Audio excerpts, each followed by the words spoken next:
Welcome to our YouTube channel the Satya.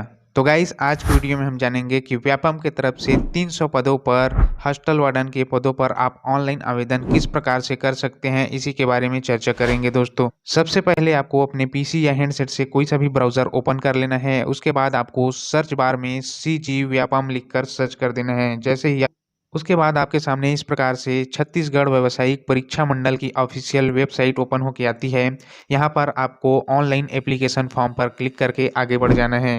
Then उसके बाद आपको यहाँ पर ऑनलाइन एप्लीकेशन पर बहुत सारे फॉर्म फिलअप करने के लिए ऑप्शन आ जाते हैं। जैसे कि यहाँ पर आपको नोटिफिकेशन बार में शो कर रहा होगा कि आदिम आदिम जाति अनुसूचित जाति विकास नवा रायपुर छत्तीसगढ़ के अंतर्गत छात्रावास अधीक्षक द भर्ती परीक्षा हेतु, इसी ऑप्शन पर आपको क्लिक करके आगे बढ़ जाना है। उसके बाद आपके सामने इस तरह से बहुत सारे ऑप्शन ओपन होके आ जाते हैं। जैसा कि आप देख सकते हैं कि आदिम जाति अनुसूचित जाति विकास नवा रायपुर छत्तीसगढ़ के अंतर्गत छात्रावास अधीक्षक श्रेणी द के परीक्षा हेतु पहला आपको निर्देश दिया है कि न्यूज़पेपर आर्टिकल विभागीय निर्देश व्यापम परीक्षा निर्देश syllabus important instruction instruction to fill the profile registration instruction to fill the application form and sample application format for disable candidate for scribe, और लास्ट ऑप्शन आपको मिलता है ऑनलाइन एप्लीकेशन फॉर्म फिलअप करने के लिए। इसी 8वें ऑप्शन को आपको टच करके आगे बढ़ जाना है। देन आपके सामने इस तरह से लॉगिन विंडो ओपन होके आ जाता है। अगर आप पहले से रजिस्ट्रेशन कर चुके हैं तो यहाँ पर अपना रजिस्ट्रेशन नंबर और पासवर्ड इंटर करके आपको सिंपली लॉगिन हो जाना है। अदरवाइज आप फर्स्ट टाइम रजिस्ट्रेशन करना चाह रहे हैं तो यहाँ पर आपको एक ऑप्शन मिलता है न्यू रजिस्ट्रेशन, इसी पर आपको क्लिक करके आगे बढ़ जाना है। इस प्रकार से फॉर्म ओपन होके आता है। यहाँ पर आपको कैंडिडेट इनरोलमेंट फॉर्म ओपन होके आता है। यहाँ पर एक मोबाइल नंबर इंटर कर देना है, अपना student first name last name और मिडिल नेम इंटर करेंगे। उसके बाद आपको गेट ओटीपी पर क्लिक कर देना है। जैसे ही आप गेट ओटीपी पर क्लिक करते हैं, आपके मोबाइल नंबर पर ओटीपी भेज दिया जाता है। उस ओटीपी को आपको यहाँ पर इंटर कर देना है। देन उसके बाद आपको सबमिट बटन पर क्लिक करके सत्यापित कर लेना है। जैसे आप सत्यापित करते हैं, आपका ओटीपी सत्यापित हो जाता है। उसके बाद यहाँ पर आपको अपने मनचाहा पासवर्ड बनाने के लिए कहा जाएगा। यहाँ पर ध्यान रखें कि आपका जो पासवर्ड है एक upper case, lower case, special character और कुछ नंबर के डिजिट होने चाहिए।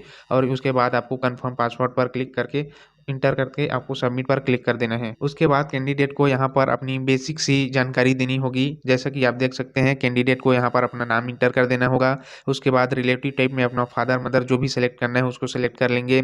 उसके बाद यहाँ पर फोटो और साइन आपको अपलोड करना है। ध्यान रहे दोस्तों, आपका जो फोटो और साइन है 40 से 60 केबी के मध्य होना चाहिए। इससे अधिक होने पर यह अपलोड नहीं होगा। दोस्तों, आप इसे रिसाइज कैसे कर सकते हैं, इसके लिए हमारे चैनल पर अलग से वीडियो है, उसका डिस्क्रिप्शन बॉक्स में और आई बटन पर लिंक दे दूंगा, आप वहां से जाकर देख सकते हैं। उसके बाद यहाँ से अपने रिलेटिव का नाम इंटर कर देना है। उसके बाद अपने मदर का नाम इंटर करना है। यहाँ से अपना जेंडर सेलेक्ट कर लेना है कि मेल है कि फीमेल है, अपने हिसाब से आपको सेलेक्ट करना है। यहाँ पर आपको अपना जन्म तिथि सेलेक्ट कर लेना है। यहाँ से अपना छत्तीसगढ़ के निवासी हैं कि नहीं है उसको आपको सेलेक्ट कर लेना है, यस नो पर कर। दोस्तों, जो जो फील्ड स्टार मार्क है उसको फिलअप करना मैंडेटरी है। जो स्टार मार्क नहीं है उसे आप छोड़ सकते हैं।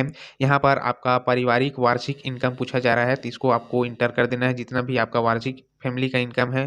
ठीक है। यहाँ पर आपको क्या आप दिव्यांग है करके पूछा जा रहा है तो यहाँ पर अपने हिसाब से आपको यस नो पर क्लिक कर देना है। ठीक है। यदि यस पर क्लिक करते हैं तो यहाँ पर दिव्यांगता का प्रकार पूछा जाएगा, उसको आपको सिलेक्ट कर लेना है। दोस्तों, अभी तक आपने हमारे YouTube चैनल दी सत्य को सब्सक्राइब नहीं किया, सब्सक्राइब कर ले, घंटे के बेल आइकन को ऑल पे प्रेस कर दे ताकि हमारे आने वाले वीडियो का नोटिफिकेशन आपको जल्द से जल्द मिलता रहे। साथ ही साथ वीडियो अच्छा लगे तो लाइक शेयर कमेंट करना ना भूले। उसके बाद जैसे ही आप आगे बढ़ते हैं, आपके सामने कुछ इस प्रकार से और बेसिक से इन्फॉर्मेशन में अन्य जानकारी फिलअप करने का फॉर्म ओपन होकर आता है। जैसा कि आप देख सकते हैं, यहाँ से आपको अपना नेशनलिटी सेलेक्ट कर लेना है, नागरिकता आप किस देश के हैं। यहाँ से आपको अपना कैटेगरी सेलेक्ट कर लेना है। यहाँ आपसे पूछा जा रहा है कि क्या आप विशेष रूप से पिछड़ी जनजाति के अंतर्गत आते हैं। यहाँ पर अपने हिसाब को आप यस या नो पर क्लिक कर देना है। अगर यस करते हैं तो यहाँ पर आपको पिछड़ी जनजाति का चयन करना है कि आप किस जनजाति के अंतर्गत आते हैं। यहाँ से आपका स्थानीय जिला निवासी, किस जिले का आप निवासी हैं उसको सिलेक्ट कर लेना है। ठीक है। उसके बाद यहाँ पर अपना वैवाहिक स्थिति इंटर कर देना है कि आप विवाहित है कि अविवाहित हैं। उसके बाद आपको यहाँ पर अपना वैलिड ईमेल आईडी इंटर कर देना है। उसके बाद आपको आगे बढ़ जाना है। उसके बाद आपके सामने इस प्रकार से इंटरफेस ओपन होकर आता है। यहाँ पर आपका वर्तमान पता पूछा जा रहा है। यहाँ पर हाउस नंबर, स्ट्रीट, सिटी या शहर, स्टेट, डिस्ट्रिक्ट और अपना पिन नंबर डाल के अपना पूरा एड्रेस आपको फिलअप कर लेना है और उसके बाद आगे बढ़ जाना है। उसके बाद इस प्रकार से इंटरफेस ओपन होकर आता है कि आपका परमानेंट स्थायी एड्रेस क्या है। ठीक है। अगर आपका वर्तमान और जो स्थायी एड्रेस है सेम है, तो यहाँ पर आपको स्थायी पता वर्तमान पते के अनुसार है, इस पर आपको क्लिक कर देना है, ये ऑटोमेटिक फिल हो जाएगा। अदरवाइज़ अब आपका वर्तमान पता और स्थायी पता अलग-अलग है, तो यहाँ पर आपको फिर से इंटर कर लेना है, उसके बाद आपको आगे बढ़ जाना है। देन इस प्रकार से डिक्लेरेशन घोषणा फॉर्म ओपन होके आएगा कि आपके द्वारा जो भी जानकारी भरी गई है वह सत्य है। अगर कोई मिस्टेक या गलती होती है तो उसका स्वयं जवाबदारी आपकी होगी, ठीक है? देन आपको रीचेक कर लेना है, उसके बाद एग्री बटन को आपको क्लिक कर लेना है, इस कैप्चा को यहाँ पर फिल अप कर लेना है, उसके बाद आपको सबमिट बटन पर क्लिक कर देना है। जैसे ही आप सबमिट बटन पर क्लिक करते हैं, आपके सामने इस प्रकार से इंटरफेस ओपन होके आता है। जैसा कि आप देख सकते हैं कि इस प्रकार से कैंडिडेट एनरोलमेंट फॉर्म छत्तीसगढ़ व्यावसायिक परीक्षा मंडल की तरफ से इस प्रकार से कैंडिडेट एनरोलमेंट नंबर, कैंडिडेट का नाम और रिलेटिव नेम, मोबाइल नंबर और जन्म तिथि शो करेगा। इसे आप भविष्य के लिए प्रिंट करके रख सकते हैं। उसके बाद आपको गो टू लॉगिन पेज पर क्लिक करके आपको आगे बढ़ जाना है।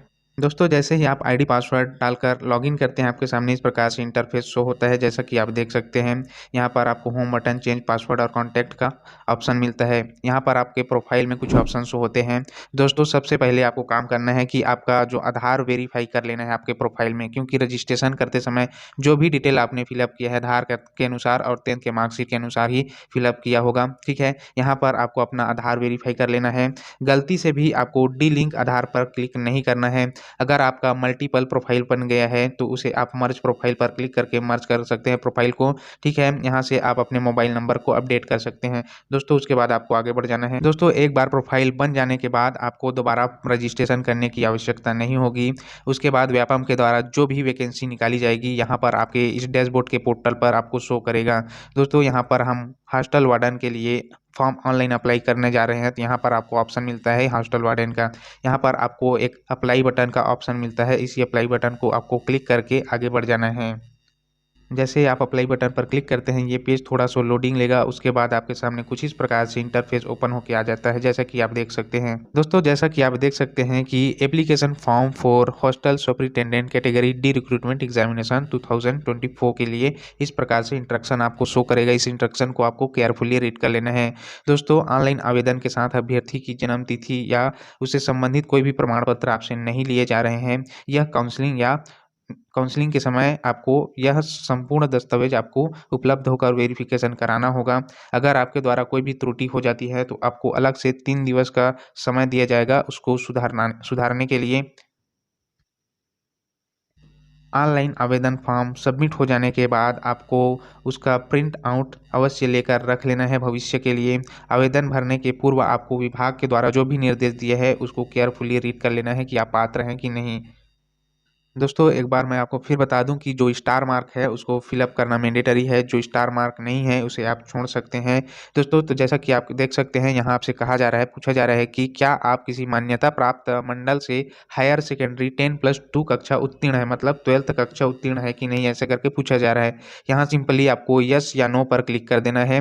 दोस्तों अगर आप 12th पास है तो यहाँ पर आपको यस बटन पर क्लिक कर देना है। उसके बाद उस आगे आपसे पूछा जा रहा है कि क्या आप कंप्यूटर प्रशिक्षित है, क्या आपने 1 वर्षीय या 2 वर्षीय कंप्यूटर प्रशिक्षण लिया है कि नहीं। तो दोस्तों यहाँ अपने हिसाब से अगर आपने प्रशिक्षण लिया है तो यस पर क्लिक करेंगे, अदरवाइज नो पर क्लिक करके आगे बढ़ जाना है। दोस्तों हमने कंप्यूटर प्रशिक्षण लिया है तो यहाँ पर यस करेंगे, ठीक है। उसके बाद आपसे पूछा जा रहा है कि इस पद हेतु निःशक्त जन अमान्य रहेंगे, मतलब दोस्तों जो विकलांग है वे इस पद के लिए अमान्य रहेंगे, इस पद के लिए ऑनलाइन आवेदन नहीं कर सकते हैं। उसके बाद आपको सबमिट बटन पर क्लिक करके आगे बढ़ जाना है। जैसे ही आप सबमिट बटन पर क्लिक करते हैं, आपने रजिस्ट्रेशन के समय जो भी डिटेल डाले हैं वे ऑटोमेटिक फिलअप फेच होके आ जाते हैं। उसके बाद यहाँ से आपको अपना application applied for exam city, यहाँ पर आपको अपना एग्जाम सिटी सिलेक्ट कर लेना है। उसके बाद आपको इस प्रकार से आप देख सकते हैं कि आपको बहुत सारे डिस्ट्रिक्ट का ऑप्शन मिलता है, जहाँ पर आप अपना एग्जाम सिटी सिलेक्ट करना चाहते हैं उस पर आपको क्लिक कर देना है। सिंपली हम कबीरधाम चाहते हैं, कबीरधाम पर क्लिक कर देंगे। उसके बाद आपको आगे बढ़ जाना है। उसके बाद आगे आपसे पूछा जा रहा है कि क्लास या श्रेणी, क्या आप ऐसे वर्ग से संबंधित हैं या बिलोंग करते हैं जैसे कि भूतपूर्व सैनिक, थल सेना, नौसेना, वायुसेना, इसमें आपके परिवार से कोई भी कार्यरत है तो यहाँ पर सिंपली आपको यस या नो पर क्लिक कर देना है। हमारे परिवार में ऐसा कोई नहीं है तो हम नो पर क्लिक करेंगे। उसके बाद आपको आगे बढ़ जाना है। उसके बाद आपके सामने इस प्रकार से घोषणा इंस्ट्रक्शन डिक्लेरेशन फॉर्म ओपन होके आता है। यहाँ पर आपको केयरफुली डिक्लेरेशन फॉर्म को रीड कर लेना है, अदरवाइज आपको सिंपली एग्री बटन पर क्लिक कर देना है। उसके बाद इस कैप्चा को आपको यहाँ पर फिलअप करके सबमिट बटन पर क्लिक कर देना है। जैसे आप सबमिट बटन पर क्लिक करते हैं उसके बाद आपके सामने इस प्रकार से पॉपअप बॉक्स ओपन होकर आता है। जैसा कि आप देख सकते हैं, आपसे यहाँ पर कहा जा रहा है कि ऑनलाइन आवेदन फॉर्म सबमिट करने से पूर्व आपको संपूर्ण जानकारी केयरफुली रीड कर लेनी है, उसके बाद ही आपको फॉर्म सबमिट जमा करे पर क्लिक कर देना है। तो हमने सारा डिटेल अपना वेरीफाई कर लिया है, सिंपली आपको ओके बटन पर क्लिक कर देना है। उसके बाद यहाँ पर आपको कन्फर्म एंड सबमिट बटन पर क्लिक कर देना है। उसके बाद आगे बढ़ जाना है। अगर आपको लगता है कि आपके फॉर्म में कोई मिस्टेक, कोई गलती हो गई है, तो यहाँ पर आपको ऑप्शन मिलता है एडिट बटन का। यहाँ पर एडिट पर क्लिक करके आप अपने फॉर्म में संशोधन कर सकते हैं। अदरवाइज सब कुछ डिटेल सही होता है तो आपको कन्फर्म एंड सबमिट बटन पर क्लिक करके आगे बढ़ जाना है। उसके बाद आपके सामने इस प्रकार से पॉपअप बॉक्स ओपन होकर आता है। जैसा कि आप देख सकते हैं कि you have successfully submitted the application form, you can check your application status in dashboard under successful application. इसमें आप चेक कर सकते हैं। उसके बाद आपको ओके बटन पर क्लिक कर देना है। दोस्तों, आपके द्वारा जो भी एप्लीकेशन फॉर्म फिलअप किया गया है उसका स्टोरेज या प्रिंट आउट आप यहाँ से सक्सेसफुल एप्लीकेशन फॉर्म पर जाकर ले सकते हैं। आपका एप्लीकेशन का एडमिट कार्ड आप इस तरीके से इस ऑप्शन से जाकर डाउनलोड कर सकते हैं। अगर आप दावा आपत्ति करना चाहते हैं तो आप यहाँ से आपको दावा आपत्ति का ऑप्शन मिलता है। उसके बाद फाइनल आपको रिजल्ट डाउनलोड करने के लिए यहाँ पर रिजल्ट डाउनलोड का ऑप्शन मिल जाता है। दोस्तों, अगर आपको फॉर्म भरने में कोई भी दिक्कत, कोई भी परेशानी आती है तो आप हमें कमेंट बॉक्स में कमेंट कर सकते हैं। अगर इस वीडियो के लिए आपका कोई सजेशन हो तो ज़रूर सजेशन कीजिए। दोस्तों, आज की वीडियो में यहीं तक, मिलते हैं अपने नेक्स्ट वीडियो में। Thank you for